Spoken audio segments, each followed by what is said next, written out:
let's go to those folks. Yeah, I mean, so what I initially wanted to talk with Britt about was picking either Carlos Santana or Justin Turner because, as we've mentioned, the Mariners have little allowance. They're like what my wallet looks like right now, which is empty. Um, and Carlos Santana is a free agent. He just came off of a good year with the Twins team that really cratered at the end of the season, which is pretty wild. I really thought they were going to be a solid, or at least when they were beating the Mariners during the regular season. They looked like a team that was going to be solid, and then they didn't. Carlos Santana, I kind of surprisingly at his age, I don't mean to be ageist, but wins a Gold Glove. Um, had a pretty good year. We know he was really well loved here in Seattle. I think the words were best friends with Julio Rodriguez. And was obviously a big mentor for him. He had some great memories here in Seattle, particularly against the Blue Jays in different games, which was amazing. Um, I think, and everybody wanted him to come back, right? I don't think any part of the fan base was just like, we don't need this guy. I think everybody saw that whether it's the clubhouse or like actually producing when he did get in the game, and said, no, we're good without that.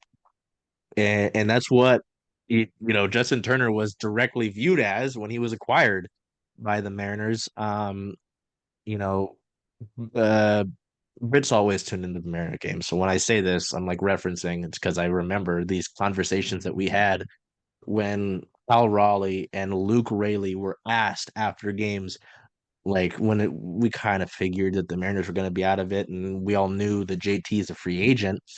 Do they want him back? Um, and then people talked at length. Those two specifically, I think those guys kind of carry more weight with their words as opposed to some guys. Um, about wanting him back. Justin Turner said he wanted to be back if the situation was right, right? He and his wife still seem to be here in Seattle, at least from social media. Yeah, up Um, until a couple weeks ago, I think they were hanging out. okay. And it just kind of seems like with the money that you've got, and I don't know if it would have made sense even if you had more money to pay both, um, one or the other. Um, and yeah, I had a crazy thought, but I want to get your thoughts on this first. If I'm putting you in a room and you have two buttons to press, which are you pitching, Santana or Turner? If I have to push a button, it's probably Santana. Mm, I don't think you can go wrong either way. The reasoning that the organization is communicated for wanting one or the other is clubhouse leadership, which I think is incredibly important. Unfortunately, we have no way of measuring that. There's no yeah. leadership stat on Baseball Savant, and it very frequently gets overlooked. I think this organization overlooked that in 2023 when they had the opportunity to bring Santana back. Better late than never, I guess, to be taking a look at that. So I think if that is truly the reasoning, I don't know that you can go wrong. Santana is better defensively. You can probably play him at first more often. I think he's a little more durable. I also recognize his relationship with Julio, I think matters. I think we saw in the end of the year last year with Edgar coming in and having a good connection with Julio and having good communication, how important that was and how much it elevated Julio's game. Again, not something you can measure, but I think that's important. I also think JT brings that to the table as well. And I think it's noteworthy that both Cal and Luke Rayleigh came to the mic on several occasions actually and said, this is our guy and we want him back. I think that's noteworthy as well. So um, I think one or the other is going to be great. You'll get a little more, I think, length and defense out of Carlos Santana. Yeah, sorry. You'll notice I like reached across. I went to the second laptop here to look at just how many games that Carlos played at first base because, I don't really pay too much attention to the Mm-hmm. Twins, right? I did not realize. So Carlos Santana is logged by Baseball Reference is playing 146 games at first base last year. That's I said I Incredible. wouldn't swear. That's remarkable. Yeah, it is. I did not at all think it was that many. And hey, I mean, if the Mariners need a backup catcher, he used to. No, I'm kidding. I'm kidding. I'm kidding. Jerry. Um, yeah, you've got. Oh God, I forgot. JT played third. Well, he's listed as playing third once. Did I?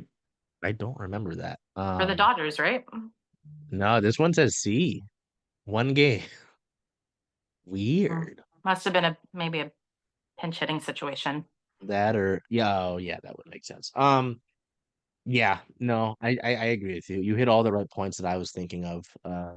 You look at obviously he won the Gold Glove. Um, I don't have any problem with JT there, but I mean, Gold Glove to not Gold Glove. I mean, it'll take that. Um, when you've got a guy like Julio, who, there's talk about keeping a superstar happy in any league, right? That is a big aspect. I've got photos from that season of either guy because they both did it where, the big sort of leap celebration like that obviously meant a lot to him, and Mm. Julio will have his rough stretches. I'm sure it's a lot nicer to have someone who can relate to you more than and I'm half white, so give me a break. Just some other white guy who hasn't been through the different struggles that you haven't, like Yeah. you said with Edgar, and we'll talk about coaching staff. Yeah, it just makes more sense in that regard if you're like doing the pros and cons list. Well, maybe not cons, but who has more pros.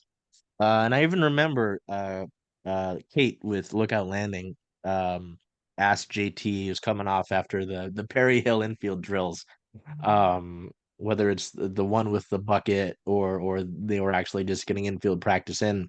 Mm. Kate asked, she was like, "Do you ever think you'd play this much first base in a season?" He's like, "No, but I love it." And I'm sure being around Perry Hill helped. But yeah, I mean, you've got a guy who did just play 146 games at first. You can throw some Luke Rayleigh in there every once in a while and give him a more of a break than playing 146 games. Yeah. Yeah. Um, yeah, I just think that makes more sense. I mean, don't get me wrong, JT's loved around there. But Carlos, same sort of thing. My freak idea, I was telling Britt I was up late last night, I couldn't sleep, and I was thinking about this part of our discussion. Was if you could have both. Can you imagine if you could have both?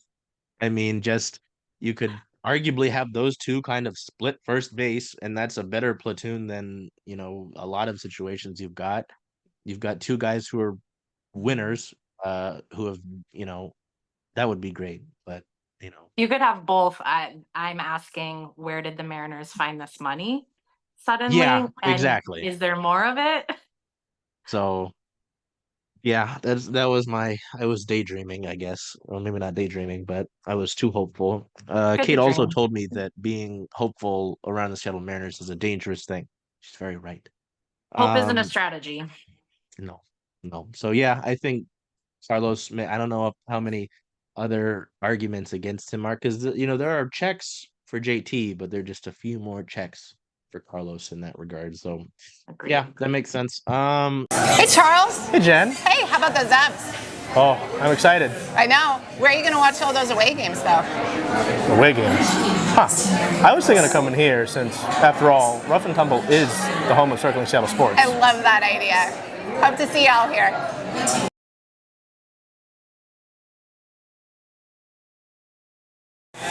Hello there, everybody. Charles Hamaker here with Circling Seattle Sports. I'm joined by Jen Barnes of Rough and Tumble that we happen to be at right now. Yeah. Jen, why don't you talk to me a little bit about what we're announcing today, which is our partnership. I'm so excited about this. First of all, I just want to say thank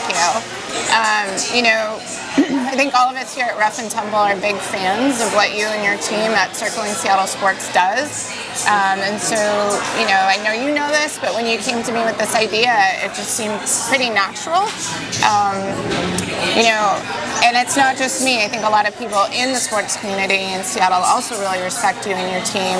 So it's exciting to kind of see these two things melding together, and we're really excited to start implementing some of the things and then hopefully seeing you guys a little bit more often.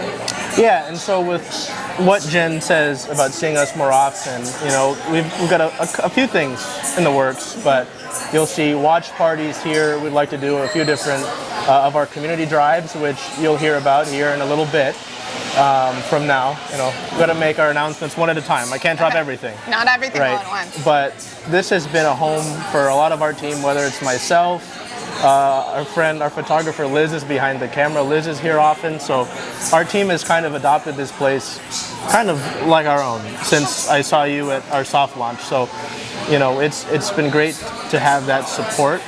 And in a lot of ways, and part of the reason I wanted to do this was the Rough and Tumble embodies a lot of what Circling Seattle Sports wants to do.